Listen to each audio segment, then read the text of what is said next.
we have to understand that when a certain person does something against us, then we should not hold it against that particular person. We must understand that this is how God Almighty has made human life. He will test you through situations which are very hurtful to you, situations which are not to your liking. And these situations will be created by other people. These situations cannot be created in vacuum, in isolation. Somebody or the other will behave with you in a way, or will do something or say something which to you is hurtful, which to you is offensive, and even something which hurts your ego. But you should understand that it is not really that person who is doing this. It is how God has created our life to test us.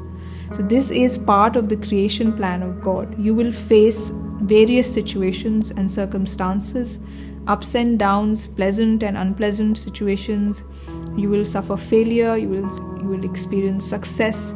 In all these situations, God wants to see the kind of response you give, the kind of character that you are developing. And if you face something which is not according to your liking, which you think is very difficult for you to endure or tolerate, then understand that it is not coming from the individual whom you're holding responsible for that situation. It is part of the way God has made life, part of the way God has made the tests for us human beings. So once you understand this, it will be very easy to forgive a person. You will know that this person is not someone who is actually creating a problem for me. The problem is part of life. The problem is part of nature.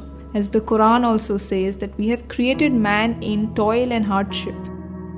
God has created this. This is part of God's creation. It is God's creation. It is not that particular individual's creation.